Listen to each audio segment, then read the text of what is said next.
Eric Doc Wright is a decorated veteran, founders of Vets to PM LLC, co-founder of 501c3, Veteran Project Management Mentor Alliance, is a lively soul, and by far the person who's come onto our station that's doing the most for veterans so far. With more than 1 million unemployed veterans and over 245,000 each year transitioning out of the military, approximately 40% of those have held military roles which are comparable to that of a civilian project manager. Project managers can make as much as a high six-figure salary, and there's a growing demand for PMs around our country, which creates a gap that needs to be filled. Vets to PM LLC helps to fill those gaps with culture, language, and expectations. What is the military translation for WBS, critical path, or schedule float? And what are some of the expectations for what's going to be on a resume or in the interview session? So far, it has worked.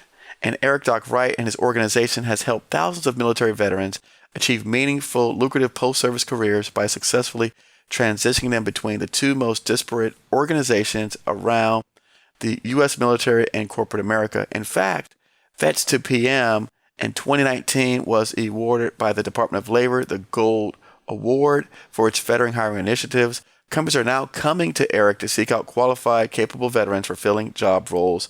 And I would say that makes him a GovCon giant. Welcome, our next guest, Eric Doc Wright. Eric, nice to meet you. Great to have you on. Thanks for coming on today. Hey, thanks, Eric. Glad to be here, man. No, listen, like I said, you're already a high energy guy, man. I watched some of your videos before. Wait till I get caffeinated, dude. Oh, no. Oh, no. Where are you at physically? So I am in the shadow of the Cape, man. I'm on the Atlantic side of Florida, smack dab in the middle of the state, 1 block away from the Atlantic Ocean. Love it. Nice. Nice. Space Awesome. Coast. Yeah, awesome. Well, Space Coast. Yeah. Wow. Actually, I had an office over there, but we'll talk about that another time. So listen, tell us a little bit about yourself, what you do, your business, and we'll go into some questions in a minute. Yeah, so served in 2 uniforms, transitioned out of both, medical reasons both times. So, you know, not only is the military transition hard enough, but then when it's med board driven, it's a real, shit show, if I can say that on the radio, right? So, so I had a really rough transition out of both services. And so after about 20, 25, 28 years of wandering around trying to figure it out, started a company that now helps other military veterans achieve meaningful, lucrative careers. Bang. We've put 800 veterans to work, and 500 companies over the last 5 years are all making 95,000 or more a year, which is generate, 60, 70 million dollars in recurring economic activity for our country.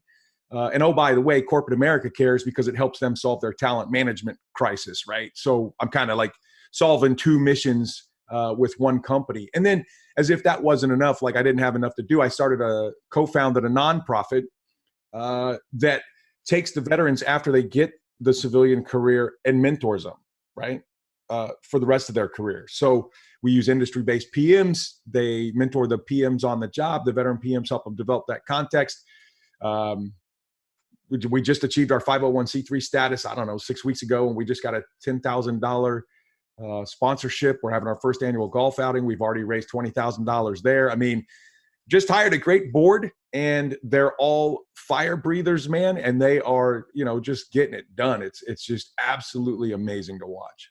That sounds like you're a fire breather, man. I'm good at spotting other fire breathers, brother. That's great. No, like A players need to hire other A players, right? That's right. One of the things actually, I and I don't remember where I heard this from, but it says you should only hire people that you would be willing to work for. Yeah. Think about that. And if people could put that in context, I mean, that's how people grow out these multi-gazillion-dollar organizations. Is if you hire people that you'd be willing to work for, that means we're all like top people. Eric, and that's a great point, brother. So kind of to just like add to that a little bit to enhance that. I mean, when I'm interviewing folks, right? Because we start a lot of our guys and gals out as independent contractors, right? Like, hey, help us write some resumes. Hey, help us teach some courses. Hey, help us, right? And we help them set up their own little LLCs, and I teach them how to read a financial statement. I mean, you know what I mean? Like, hey, here's your P&L. Here's what it means. Here's your balance sheet. Here's why they call it a balance sheet. Here's what's got to balance, like basic blocking and tackling. we do the marketing, we take the risk, we help them set up for success, and then we push them work, right? So they got a guaranteed customer if they get it set up, right? So it's creating economic vitality all over the place, which is probably one of the reasons we won Department of Labor's 2019 Small Business Award, right, for hiring veterans, right? So that's incredible. Yeah, so we push that stuff out and we create economic vitality around the community, right? So it's a really cool way to make a living, and success breeds success. So the more people we help succeed, man, the more people, the bigger the success comes, the more people that want to join the tribe, the bigger the tribe gets. Now we can hunt and gather more effectively. So yeah, it's awesome. But I was going to highlight one of your points, man. Oh, owner versus employee mindset. Mm-hmm. I only hire people. I ask them in the interview, bro. I ask them a couple questions to tease out whether they think like an employee or an owner. You know why? Because if they got an owner mindset, I will work for them, right? Because I'm going to bring them in. I'm going to give them their own business or a piece of the business. Say, hey, here's what we need this piece of the business to do. Tag, you're it, brother. It's yours. Eric, grow this piece of the business. And you're the entrepreneur. You're the owner, right? Because I'm busy keeping the ship off the iceberg, man. Like looking at the horizon, shooting azimuths, whatever, right? Like, just like a ship, dude. Engineering officer, repair officer, communications officer, weapons officer. Like, hey, man, run your piece of the boat like it's your piece of the ship, right? Like, get it done. So, to your point, man, I only hire owners, right? You got to have that mindset. And there's nothing, and we all need employees, man. There's nothing wrong with an employee mindset. It's just when you're in a startup environment, man, it's tough. We're not big enough. We're not stable enough. We don't have enough. We don't have enough market share and enough revenue. We're not 50 million company. We don't have the luxury of having a legion of people punching in at 8, punching out at 5, taking 2 weeks PTO. Like, you know what I mean? You just don't get that in startups. So I love it when, LinkedIn, right? Social media. Hey, strike work-life balance. Well, yeah, that advice, those platitudes are not given to you typically by folks in a startup environment, right? No, not at all. If the herd is going by and we're starving, brother, it's time to go hunt, period. I don't care what you got going on back at the camp. You know what I mean? Oh, I tell them, you got to eat what you kill, man, out here. You eat what you kill. You don't kill, you don't eat. That's right. That's it. So tell me, you're doing some incredible work with veterans. Now, how does this work? How does your program work? Tell us all about it, right? So I'm a veteran and I'm transitioning out, right? So I know that there's they tell me there's different transition programs that people have and things like that. Yep. This is not one of them, or is this a transition program? Well, so really, dude, we're a training and placement company, right? Okay. So we take military veterans and we help them achieve meaningful, lucrative careers. We do that with a proprietary 4-step process. First step is inspiration. Hey, here's your new in-state. Here's the requirements. Here's what you need to look like, sound like, act like. So, what to wear to work, like how to find what they wear to work, how to use LinkedIn to do intelligence gathering, whatever. So we inspire them primarily by helping them translate what they were doing in the military into what they want to do. Finance, accounting, cybersecurity, project management, human resources, whatever. Then we train them. Step 2, we train them. So we help them get credentials. We help them translate into that target language on the credential exam. And we only do credentials that industries tell us they want. We query executives. We query CEOs, CFOs, directors of HR. Hey, what do you need your ex top hire to look like? So we build the requirements in, right? That's step 2 is train. Step 3 is we prepare them. And prepare means, Eric, anything and everything they need, brother. LinkedIn makeover, profile makeover. How to use LinkedIn to find companies you want to work with in areas you want to live in. How to determine what their values are really like, how they really take care of customers. We write them a resume. We give them internal workshops to develop interview skills, like everything they need to get prepared or get ready to go to that civilian job interview. And then step 4, man, is we place them for life, brother, for life, right? So let's say you get out and you go into construction project management and you call me in 5 years, you're like, dude, all right, I'm tired of working outside all the time in Florida, brother. It's hot in the summer. I want to do pharmaceutical project management. Okay, here's the things you need to do, bang, bang, bang, to learn how to spell pharmaceutical while we go to town on revamping your resume, network with people to get you internships, whatever, so you can go get the context of how to be a pharmaceutical project manager, right? So that's really what we do. And the cool part is you can lather, rinse, and repeat. So if you say, hey, I want to do project management, somebody else says, hey, I want to do cybersecurity, and somebody else says, hey, I want to do human resources. Guess what? I've got pipelines that take you from DOD to those new targets. I mean, here's the idea, dude. Here's the philosophy, Eric. The two most watershed days in any veteran's life, I don't care whether you retired or you did one hitch. I don't care if you were an officer or enlisted. I don't care what rank you made. I don't care what your super cool job was in uniform. The day you go from civilian to soldier, sailor, airman, Marine, and the day you go from soldier, sailor, airman, Marine to civilian, bang, dude, abrupt halt, right? Like dead stop, 40 mile an hour, 0 mile an hour into a wall, right? Right. You were Admiral whatever Friday, now you're Mike on Monday. I mean, it really is I've heard that rough, before. right? Yeah. Now, I'm not a veteran, but I've heard that. Yeah. Some guys and gals have it easier. Some have it harder. Some, I mean, so you're all over the map. But so that's the basic philosophy is, hey, we acculturate you on your way in, right? Here's how to be a soldier, sailor, airman, Marine, whatever branch you're going into. And then we give you a 3-day exit course. like that's it. Hey, get a resume. Hey, do your profile. Hey, learn how to spell LinkedIn. Like, I'm not saying it's not valuable. And oh, by the way, it's much better now than it was 20 years ago, right? When I got out, brother, there wasn't even LinkedIn. Vice President Gore was still creating the internet, right? Like there was no LinkedIn, there was no Facebook, there was none of that network. Right. So I'm not saying it's not valuable. I'm just saying that to expect somebody who's been in a military environment for 6, 8, 10, 50, 20 years, 30 years, to learn how to speak civilian in 3 days. Hey, here's how they walk. Here's how they talk. Here's how they chew gum. Here's how, you know what I mean? Like you can't do that in 3 days, man. So we got a program that takes the average bear about 90 days to finish. And when they're done, man, a little bit of time, a lot of effort, a lot of hustle, a little bit of reflection, figuring out who they want to be next, man, about 90 days, brother, they can be making $95,000 a year. Now, a lot of the veterans that I know are very afraid to actually leave the military and come out to the civilian world. I mean, I remember my nephew personally, he was worried. Like it was creating like anxiety within him to actually leave, to come out here because he was uncertain about his future. Yeah. And think about this, dude. A lot of people say, oh, the transition, and especially civilians. Oh, well, it must be because you carried a rifle and you shot somebody and you got PTS. Oh yeah, I can understand why you're having a rough transition. No. Think about it. Sebastian Younger has done some great work on this. So if you haven't seen his TEDx talk, I would highly recommend his TEDx talk, but it's amazing. But anyway, so think about this, dude. Go stand on any street corner and watch what social media has done to this society, right? Now, this is only a first world problem, okay? You got to have a device hooked up to the internet to have this problem, okay? So I'm not saying there's lots of other people in the world who have really big, huge problems. But think about on Friday, dude, going from an environment where everybody on the team knows your name, they know your birthday, they know who you are, they know where you came from, they know your family, they love you, their life depends on you and your life depends on them. You are literally brothers and sisters. Right. Literally. Right. On Monday, bro, you got your tie on, you got your resume, you walk in, you got your new job in the civilian workforce, the Civ Div, I call it. And Eric meets me at the door. Eric, how you doing? I'm Eric, man. I'm gonna be your host for today. I'm gonna get you set up at your desk. You take me to my desk. Does your computer work? You turn on my computer. Hey, how's your phone? Check your phone. I check my desk phone. Like everything works. Yep. Dude, you disappear, bro.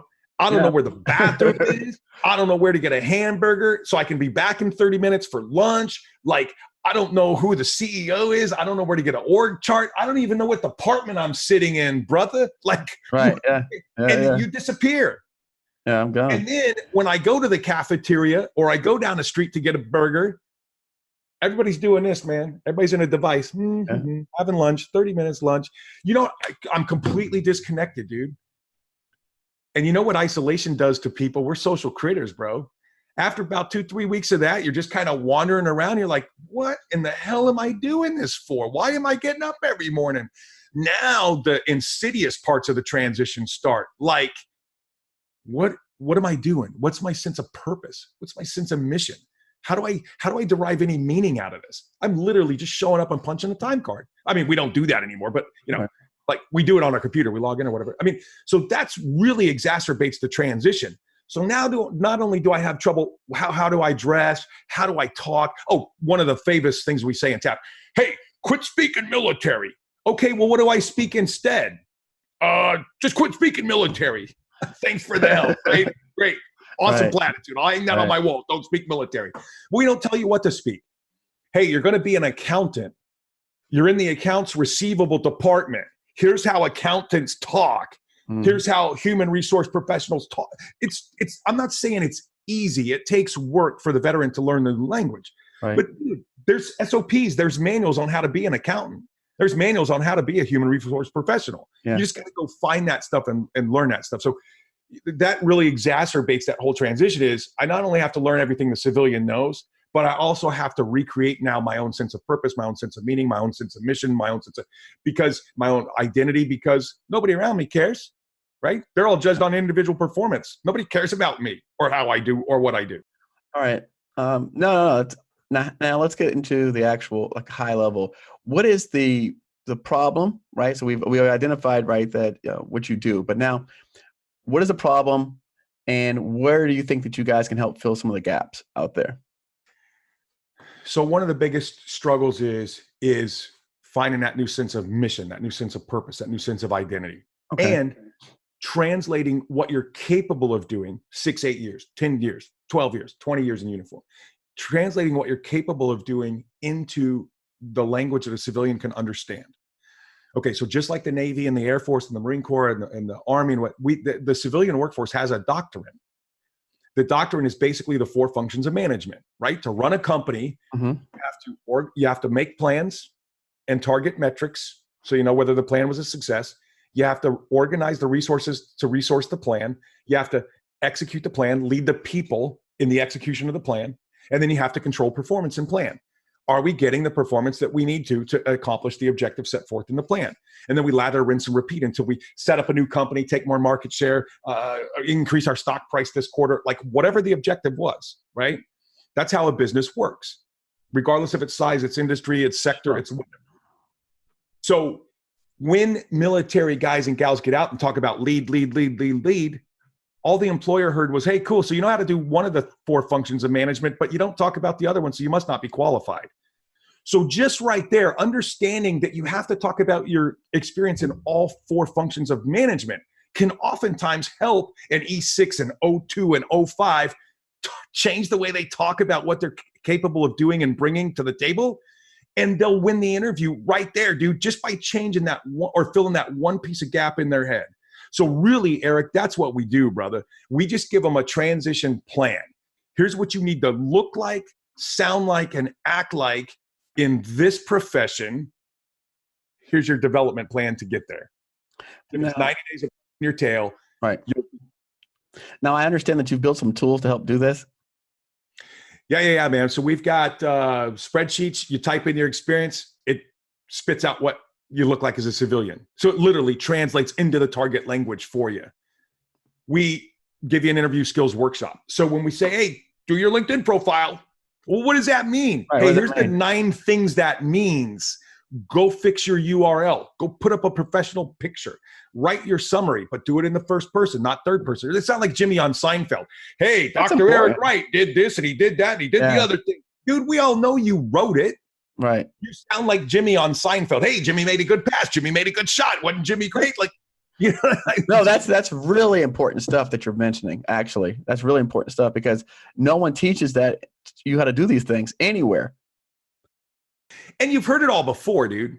But we literally walk them through screen by screen. Dude, here's what a tagline means. Here's where it lives. Here's why it's important. We literally teach them how to spell LinkedIn. We teach them how to develop interview skills. We teach them how to use LinkedIn to find companies that live the values, that hire good employees, that take care of their customers. It's real easy, bro. Find companies you think you want to work at based on job descriptions you've read, not titles, just job descriptions. Hey, I think I could do that. That sounds like a lot of fun. But are they really what they say they are, Eric? Cool. Just connect with people that work at that company using LinkedIn. Start conversations with them. Hey, Eric, so you guys' 5 values are blah, blah, blah, blah, blah. Do you guys ever see that in action? Do you live those values, or is that just something you plaster on the wall? Hey, Eric, I noticed that, like, I've read some of your guys' press releases. It says you really value this customer or that customer. How do you guys demonstrate customer appreciation? Like, you literally can find answers to the interview test that you're going to take, bro, by asking people that work there. They'll tell you. Now, when you walk in the interview, you look like them. You're in a suit. You're dressed however they're dressed. Now, here's a trick too. I don't care if you're a techie and you're going into IT, brother. If everybody else in the place is wearing a hoodie, you will too when you get hired. But on interview day, wear a suit. Like, of course. No, right. It doesn't matter. Yeah, no, of course. Yeah. So, but you can find out what to wear to the interview by using LinkedIn, right? So, so that's really what we do is, hey, here's the target thing you want to go into based on what you are capable of doing and want to do. Right. Here's how you translate. Here's how you get ready. We just package you up, and then we present you, and you look like them, you sound like them, you act like them. And we're human beings, man. We're social critters. We love people like ourselves. Yes. So if you show up and you're asking me good questions, and you're interested in what I do and how I do it in the company, and you look like me and you sound like me and you act like me, and you're asking me good questions that allow me to give you my 2 cents worth. Everybody likes to be heard, right? Yeah, absolutely. Win in the interview all day long. Now, you teach project management. What is project management? I mean, we talked about it, but I mean, like, I hear all kind of definitions of project management. I know what project management means in construction. What is a project man? What is it? How would you define project management? Basic definition of a project is anything not ops, right? So if it's temporary, it's going to start on this date, it's going to stop on that date. And when it stops, in theory, if we do it right, we should have this new thing: 40-story skyscraper, new SOP, new division in the company, new process, like whatever. If it's temporary, start, stop date, and unique, something exists when you're done that didn't exist before, a new iPhone, like the iPhone 19 or whatever they're up to now, right? Like that, a marketing campaign, starting a company, whatever. Those are all projects, temporary, unique endeavors, which means in the military, anybody who's ever had mission responsibility for getting something temporary and unique done, guess what? Has project management experience, and they have lots of it, right? So, that's what a project is. And that's how we know military veterans, a large majority of them, have project experience. Okay. Now, you got the project manager. I come to you. You're going to help me prepare for what? How do I get that job? Like, so what do you help me prepare for? Of course, we're going to set my profiles. We're going to get me to talk the language. You're preparing me for the interview. You said I need some sort of certifications. Talk to me about the certifications. Yeah, so there's lots of certifications you can get. One of the biggest ones in North America is the Project Management Professional Certification from the Project Management Institute, right? And for a veteran, what it basically does is demonstrates that I have a command of the project management body of knowledge. There it is. It's like the field manual for how to be a project manager on the outside. So in the military, we have field manuals for everything: how to go to the field, how to be a leader, how to be a comms officer, how to be this, that, the other thing, field manual. That's what that is. It's a field manual. What the PMP really does for a military veteran is say, hey, some independent third party says, I understand that document. I know the language. I understand the tools. I've got a basic comprehension of the document and how to do it. How to do what? Here's what project management really is, brother. If it's temporary, unique, it means I got to set up a team.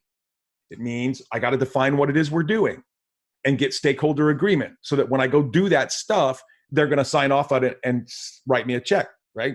To pay my folks. Right. So I'm going to do this thing to these standards, according to this timeline, with this set pool of resources. And I'm going to execute that thing using a small team of high-performing individuals that I've put together, coached, led, directed, etc. So that's really all project management is. So if you're a people person, if you can brief progress, if you can add, subtract, multiply, basic math, so you can talk about time and money, if you like that stuff, you'll probably dig being a project manager. If you're an introvert and you don't like getting yelled at and you don't like having to brief senior people, like here's one of the litmus tests, dude. When somebody's interviewing to get into the program, it's not a matter of if I'm ever going to have to stand you in front of a chief financial officer, a CFO, and brief a $5 million budget. You will do that. Right. You will do that. Right. And if you don't like doing that, you shouldn't be a project manager. right? Gotcha. So we've started this year, 2020, based on industry. Industries reached out to us and said, hey, man, we've hired some of your folks. We love your project managers. You got any cybersecurity folks in there? Hey, man, you got any HR folks in there? Hey, man, you got any building safety professionals in there? So here's one of the initiatives we're doing now. The building safety profession, right? So think about this. You're a construction guy, right? Mm-hmm. You guys are building a building. Who inspects it to make sure that it's safe for public use? Your No, local well, code yeah, official. right. Sure. That profession's dying, dude. That profession, according to the Bureau of Labor and Statistics, has 100,000 people in it. 80% of them, brother, are within 10, 15 years of retirement. 80%. Right. That means literally we could watch that profession go extinct within our lifetime. Right. How crazy is that, dude? No, it's true. And if nobody's making sure that we're building safe buildings, then like, you know, what's going to happen to lawsuits? What's going to happen to civil discourse? What's going to happen to, you know what I mean? Like, hey, that was a great building until it collapsed on 4,000 people in the inside of it. You know, like that's not, we can't let that happen as a society. Right. That's crazy. Yeah. So the profession reached out and said, hey, Eric, we know you guys do this for this industry. Can you help us with our industry? Sure, we can. That's what we do for a living. We take veterans and help them achieve meaningful, lucrative careers in corporate America. Very nice. Right? So we're doing an initiative where we're now helping them recruit, train, credential, prepare, and place. Same 4-step proprietary process: inspire, train, prepare, and place. We are going to help them save that industry because we think it's a good thing to do, Eric. You'll notice that a lot of stuff Vets to PM sets its mind to do. Yeah, we help veterans, but helping veterans who have integrity and sense of service and selfless service, and they fit really well in careers that have meaningful, purposeful jobs to do for society. Yeah. It's a really good fit. No, I would agree. So that's what we do. We put them in careers that are in high demand and that their work, what they do for a living, matters a lot to the companies they do it for and the customers who buy that stuff. It's interesting. I was looking at, before we jumped on today, PMI, they said the job growth and talent gap between 2017 and 2027, right? It says it looks like employers are going to need 87 million individuals working in project management oriented roles while there remains a notable shortage of qualified talent. Yep. Now, here's the reality, brother. If PMI does a study that they paid for, yeah, of course, and they releases the result, they say, oh my God, we're 8 million project managers light in the workforce. Oh my gosh, the sky's falling down. Right. Okay, first of all, that's a really big number. So if I'm a skeptical person, like I tend to be, right? And I'm not skeptical. I like to see the facts. Let's look at the facts. Let's take the emotion out of this for a second. Let's look at the facts. Let's draw some conclusions. Let's logic this out and make a plan based on that. Okay, so regardless of whether you think the number is 8 million short or not, because A, that's a big number, and B, well, it's kind of a paid for study. So is that really the number, or is there some bias in there? Regardless of what you think, here's what I tell business owners and executives when I talk to them.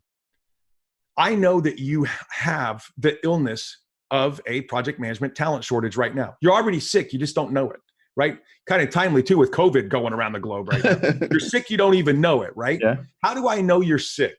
Well, because statistically, you're experiencing one or more of the symptoms. Here are the symptoms of a workforce shortage, a talent shortage in your organization.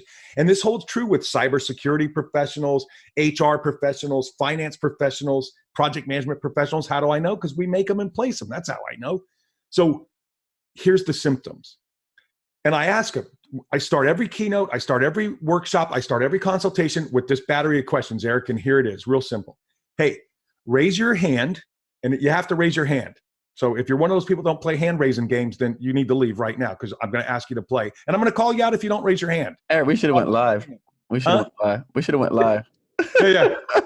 So raise your hand if you have trouble finding project managers and you have so much trouble doing it that oftentimes you convert your best whatever into the project manager. So let's say you're an accountant and you get put on an accounts payable system implementation project and you guys crush it. Well, if I saw Eric doing good stuff and that project was a success, guess what? Eric's no longer an accountant. Eric's project manager running accounting projects. Right? Yep. That's called internal cannibalization. You're cannibalizing your staff. So now you're down a really good accountant because you just made Eric a project manager. Why? Because you're really short in project management. And oh, by the way, how many times can you spend $5 million to implement and upgrade your accounting systems and blow that project budget before you go bankrupt? Not very many. 5 million is a big number. So you cannibalize your internal staff. Okay, second symptom, raise your hand if you've cannibalized your staff and you're run out of staff. So now you're going to poach people from across town at the organization across town, signing bonuses, increased salaries, whatever. So now you're in a price war because you're poaching talent. That's poaching. External is poaching. Now you're poaching talent from your competitor across town. Now both of you have a problem. Neither one of you have enough project managers, and you're blowing your projects and your customers are mad. So now you have third symptom. How many of you have project managers working more than 3 projects? Raise your hand. There's your third symptom. Now you're overworking those you do have. Now you're going to burn them out, brother. Now you're compounding your problem. Okay. Those 3 things are bad enough as it is on its own. How long do you think a customer will take or accept you blowing deliverable schedules, you blowing their budget, you costing them time and money? Probably not long. Now they're going to take their business elsewhere. So now you're losing revenue. So most companies I talk to, brother, not only have one symptom, many of them raise their hands to multiple symptoms.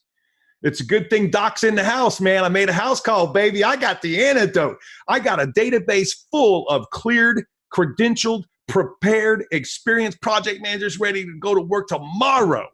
All you got to do is call my gal, Captain McLad. Too easy. Doc's in the house. Yeah. No, I love it. I love it, Doc. I love it. Now, okay, how long does it take for someone to go from to get through the program to become a project manager? What is that like to get the actual certification? How long does that take? So I know you said 90 days, but what is the actual? Tell me the time, like in terms of the class, because everyone doesn't like taking classes, right? I mean, again, I may have those great skill sets, but some people claim they're poor test takers. So tell me, what does that look? So we got a 30-day study plan. With our cybersecurity plan, you've got to take your security plus entry-level credential so that you can show somebody, hey, I can spell cybersecurity, I can spell IT. And then you got to take an advanced cloud, like Baskin Robbins 31 ice cream flavors. So there's Amazon cloud, there's Microsoft cloud, there's like 3 or 4 major flavors of cloud. So you got to take an advanced credential to say, hey, I know how to do cybersecurity. Oh, and I know how to do it on this cloud, right? Or in this cloud environment. Okay. And then you have to be able to, dress, talk, LinkedIn, whatever. So our pipeline is the same regardless of what X credential is that we're getting for you or that you're going to achieve. Most of our pipelines, dude, if the vet applies themselves and follows our execution plan, they can go from uniform to target profession in 6 weeks, 8 weeks, 12 weeks. That's if they bust it from start to finish. Because like you said, man, a lot of it is you got to do it on your own. I can give you the study plan. I can show you the books to study. I can give you videos and audios. I can give you coaching calls. I can do all that stuff for you. But you have to put the time in to develop the skills, knowledge, and abilities to test in the target credentials that we set out for you. So for example, AWS. I don't tell you to take AWS if you want to grow up and be cybersecurity. I don't tell you to take AWS because I care. Right. I'm not a cybersecurity professional. That's what the hiring vice president of HR said you should have if you want to make $125,000 working for them. And oh, by the way, they have 19 vacancies right now. So if you've got about 6-8 weeks of your time and you want to make $125,000 a year doing cybersecurity, because that's what you really dig, brother, if you execute this plan, you'll be there in 12 weeks. They have 19 vacancies right now, and the requirements that we're training you on are what they said you needed to have so they could hire you. I mean, dude, we've done all the math for you. All you got to do is show up and do the work. This almost sounds too good to be true. Well, it is. You know why? Because I built the program that was missing when I transitioned out. When I got out of the service, brother, the senior chief who recruited me into the Navy didn't lie, Eric. I had an amazing skill set when I got out, bro. Here's the problem, though. I was a nuclear welder. Do you know how many nuclear-powered ships there are in the civilian fleet? Yeah, There's 0, brother. There's that many. Right. So I got this great skill set, but I got nowhere to apply it. So I've got no value to a civilian if all I can talk is welding, do I? No, not at all. I got zero value.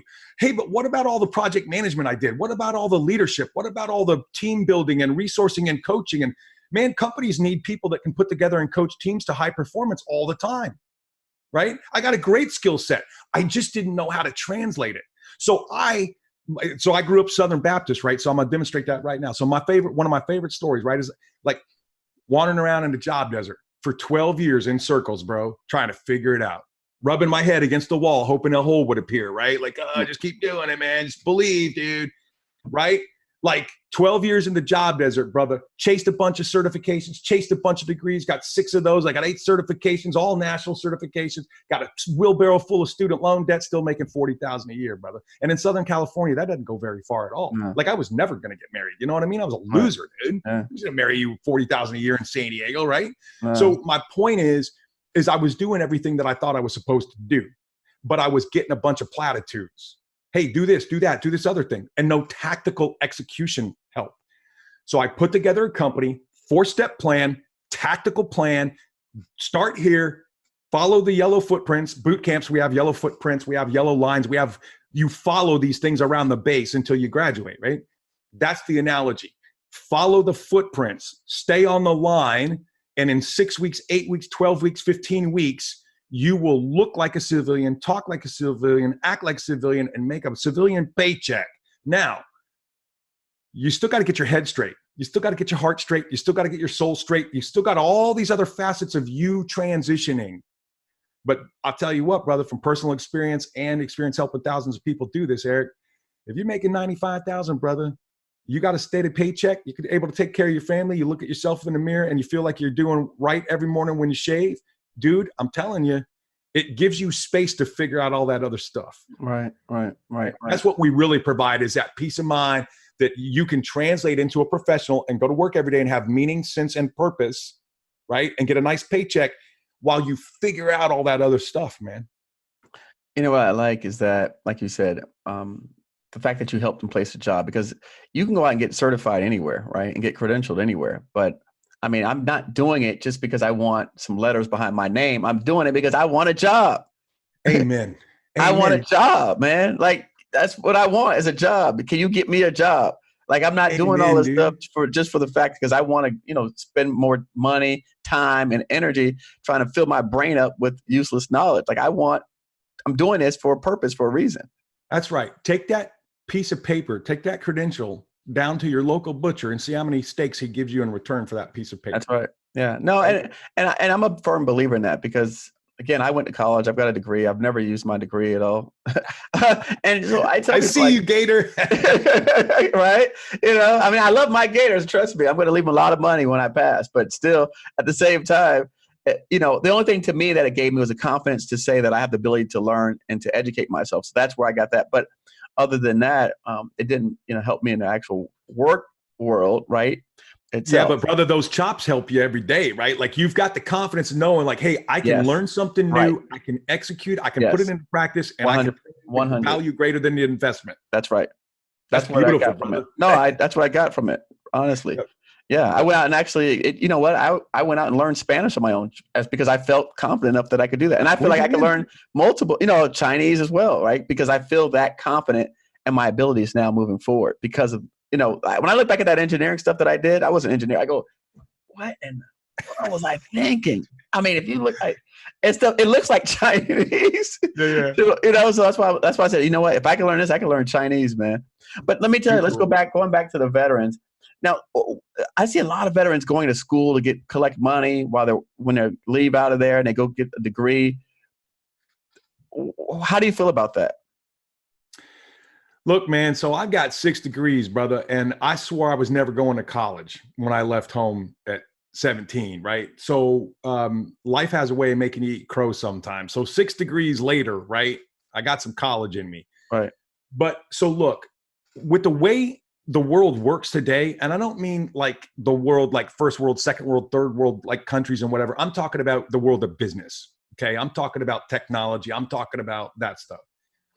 The way it works today, man, we don't have 4 years for you to go get a degree. Yeah. We don't have 2 years for you to go get an executive MBA, brother. I need you to figure it out next week. Yeah. Right? Or we're going to go out of business. Right. So I don't know how I feel about education right now, brother. Like my 12-year-old son, what am I going to do? Am I going to send him to 4 years of college? Probably what I'm going to do is send him to 2 years of junior college, let him do it that way, right? Pay for the party experience cheaply, right? Right. Figure out who you are, what you want to do. Right. And then the next 2 years when it gets expensive, brother, I'll finish the tab, right? Because I think he needs education. He needs to be able to read and write and arithmetic and all that stuff. Certainly. But dude, I just don't know, man. Now it seems like the business world is moving speed to credential. It's all about a credential that demonstrates you can do it, and you can do it in a couple of weeks, and you get the skill set that they need you to have. Now, what does that do for your long-term health?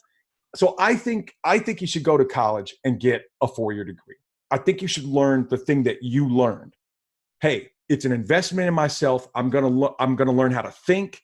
I know how to write. I know how to arrive at conclusions. I know how to defend those conclusions. I know how to communicate those conclusions. I know how to sell somebody on my ideas. So I think that a basic 4-year degree probably helps. That's what I think. Okay. Do you need all the advanced stuff? Man, I don't know, man. Now let's low money, brother. I could have saved. Let's rephrase the question. What about for those military personnel coming out? Should they be going to college? Until the business environment decides that 4-year degree required doesn't matter anymore, brother, you can either complain about the system being rigged and a 4-year degree being required, and you can decide not to go get one, but you're going to leave money on the table in terms of salary. Okay. So until society changes that, until business changes the prevailing wisdom that you need a 4-year degree, right? Our department's not going to sign off on the hire. You better go get your 4-year degree. And I would encourage you to get it while you're in, because when you get out, you're going to have lots of other stuff to worry about. Right. Now, the people that are going to your program that are getting these jobs, is that a prerequisite to have a college degree? It is not for the credentials we do. The credentials, the careers that we send our folks into are applied, just like engineering. If you can demonstrate you're an engineer, I got an engineering gig I can hire you for. If you're not an engineer and you can't demonstrate it, I'm not hiring you for an engineering gig, right? Right. So we don't require it. Most of the places we send you to get training don't require it. Okay. However, most of the jobs you're going to land in require it because you're a professional. You're a cybersecurity professional. Right. You're a project management professional. You're an HR, you're a human resource management professional. So you're going to work with other people that have degrees, right? Absolutely. And I will say, this is one of the things modern day Department of Defense has gotten right. When I was in, you didn't need a degree. Now, if you want to advance beyond a certain point, bro, they make you get degrees. Like it's not even a question anymore. You either do it or you don't. And if you don't, you don't get the points on your promotion panel, and you don't get advanced above a certain rank. Okay. So the military, person per person, the average vet, the average Joe against the average civilian, the chances are good. So this is for all my corporate America folks listening. The chances are good that vet probably has as much, if not more, education, formal education, than the civilian counterpart you're looking at to consider hiring too, because they've built it into the promotion process now. And I'm sure a lot of us don't know that. Sure. Yeah. So there's a door prize. There's a door prize. I mean, no, I've never been in the military, and I don't know anything about the military or how it works, other than what my brothers told me, or what I see from them, which is very livable. So for me, I wouldn't know any of this stuff.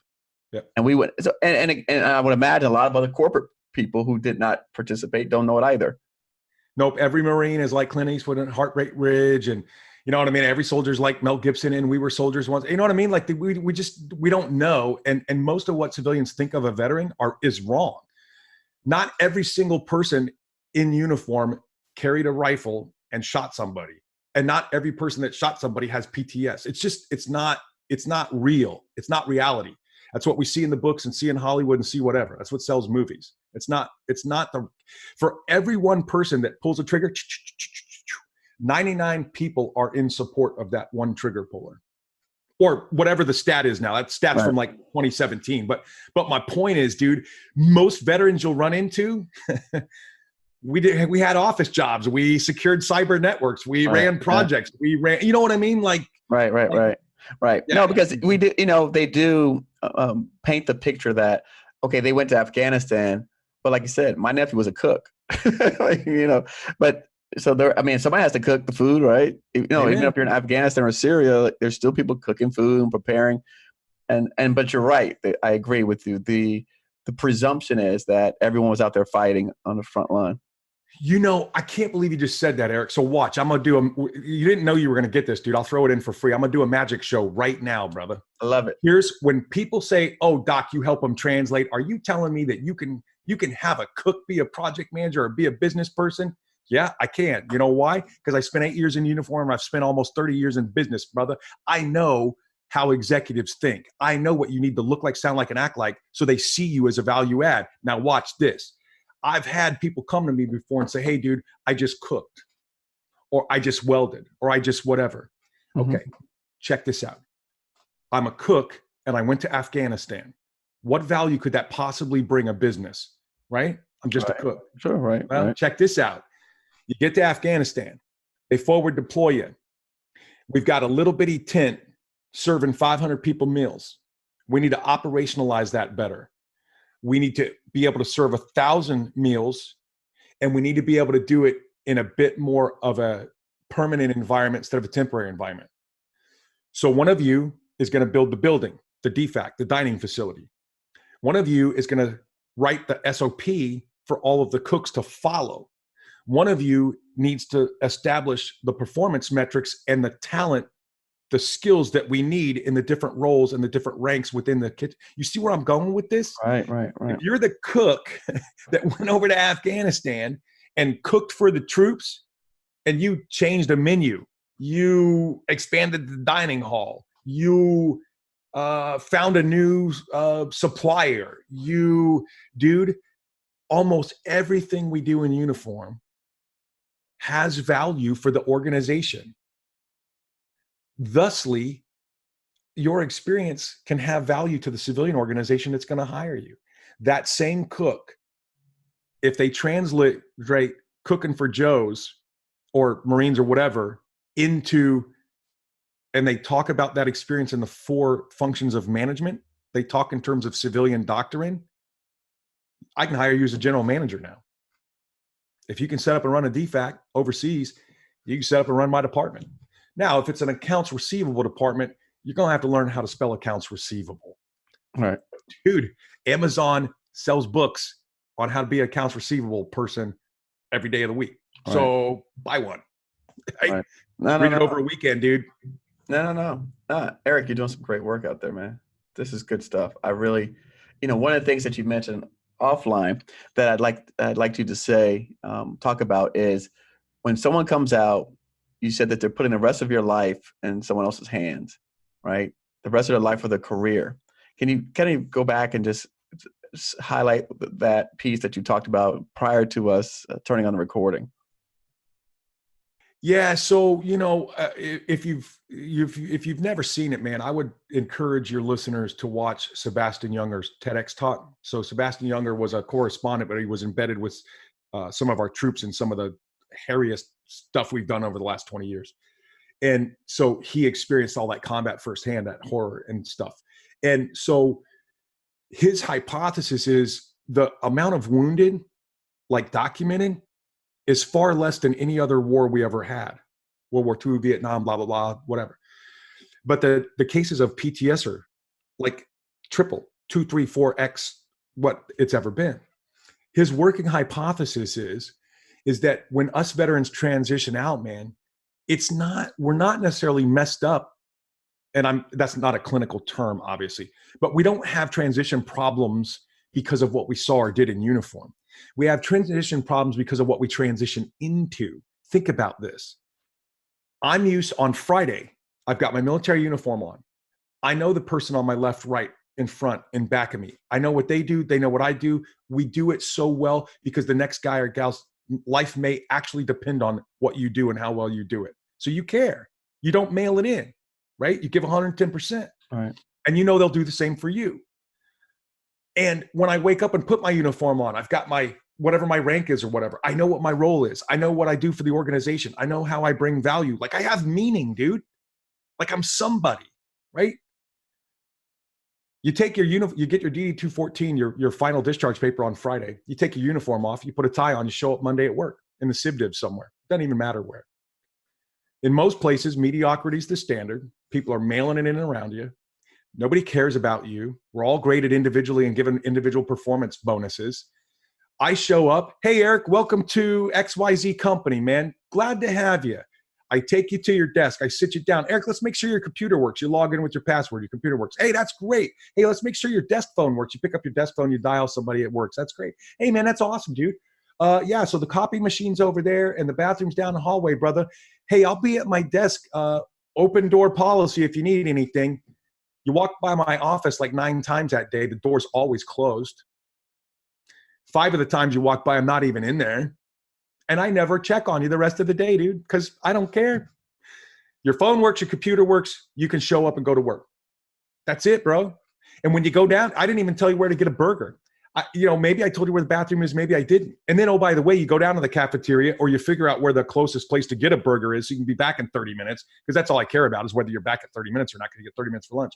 You walk into the restaurant, dude, and everybody looks like this. Nobody cares about you, dude. We're all on our phone. Watch the next do this when you go to a restaurant, dude. Go to a restaurant and watch how many people are sitting at the same table with each other, brother, doing this. Oh, yeah. They're probably talking to each other, dude. They're right across it. So they are.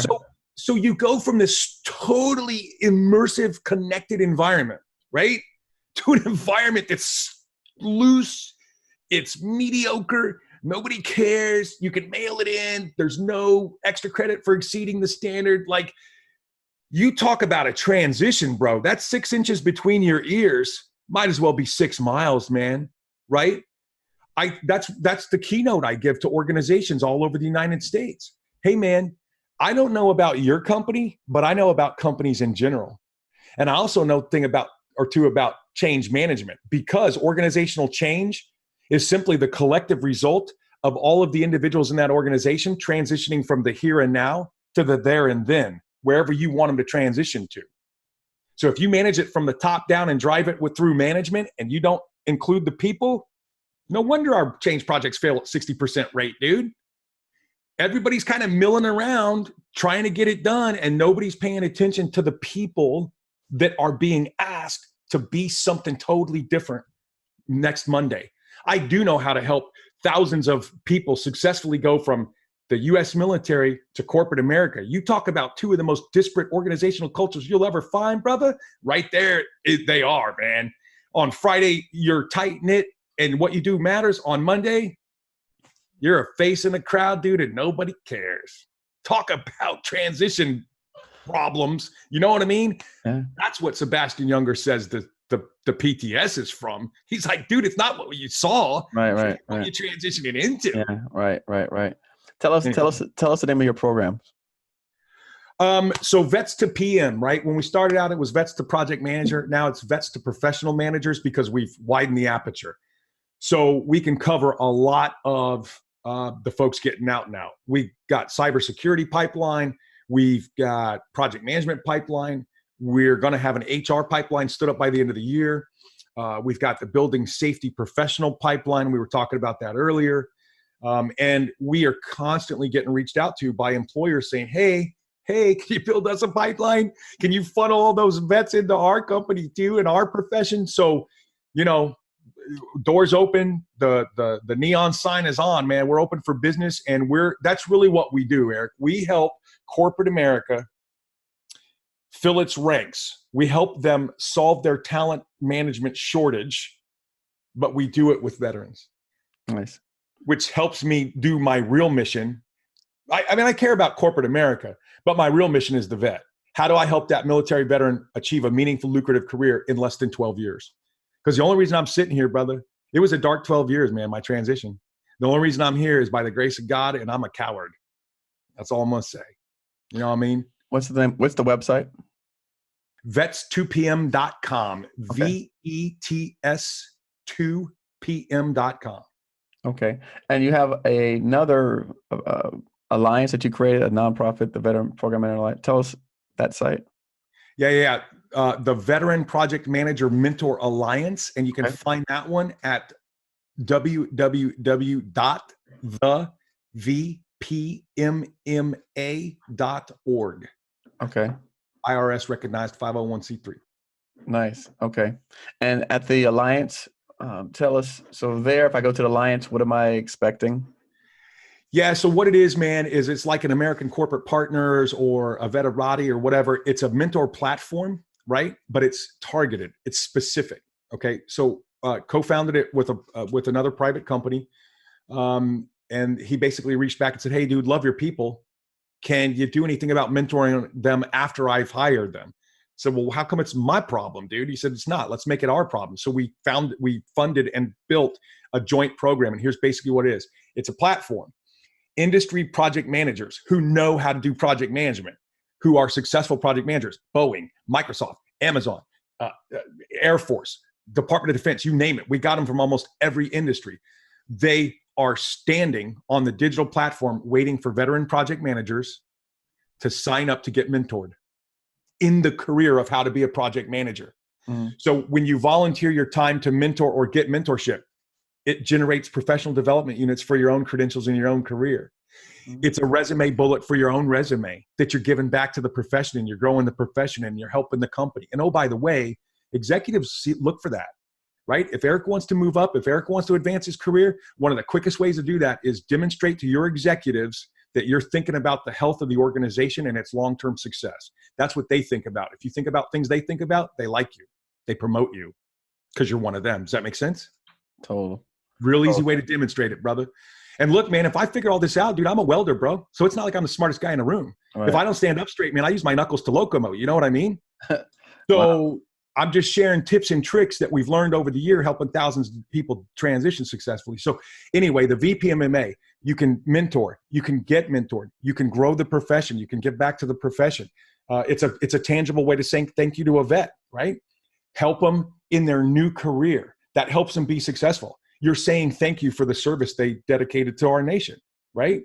You donate money. You donate goods and services. We're working with ASU. I'm going to be delivering a keynote at ASU in April at their project management summit. So higher ed's playing.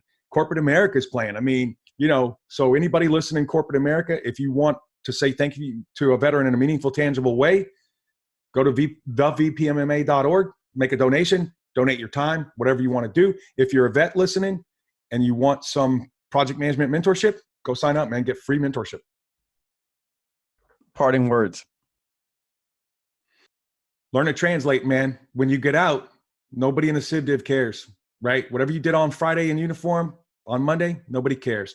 Learn to translate. What do I mean? I want to be an accountant. I want to be a lawyer. I want to be a project manager. I want to be a cybersecurity guy or gal. Go find credentials in those industries that companies value. Get the associated field manual that preps you for the exam. Can you translate your resume in those terms using the civilian doctrine, brother? That right there, that's the Cracker Jack decoder ring. You got a good shot at interviewing well. Can you grab that book for the people that can watch the video so they can see it? Yeah. For the people listening, we'll have it in the show notes page, but for the people that are watching, at least they can see it. Okay, now, and what's the guide to the project management body of knowledge, or the PMBOK guide. And of course, they have one of this for the HR. They have a body of knowledge. That's what you're looking for. That's the important part, Eric, is that body of knowledge. Does the profession you want to translate or transition into look for a body of knowledge? Okay. That's what to talk like. That's how the professionals in that industry talk. Nice. No, Eric, thank you so much, man. You've shared a ton of knowledge, a bunch of nuggets. We said 20 plus nuggets, but I think we're at 50 nuggets at this point, man. We go back and take the first 40 minutes and then these next, hour afterwards. I think it's been a great talk. I didn't know what to expect coming into this, but definitely happy that we did. Happy we had on. Only regret is I wish we went live. But yeah. But listen, there'll be plenty more opportunities for that. I'm not going anywhere. You don't seem like you're going anywhere anytime soon.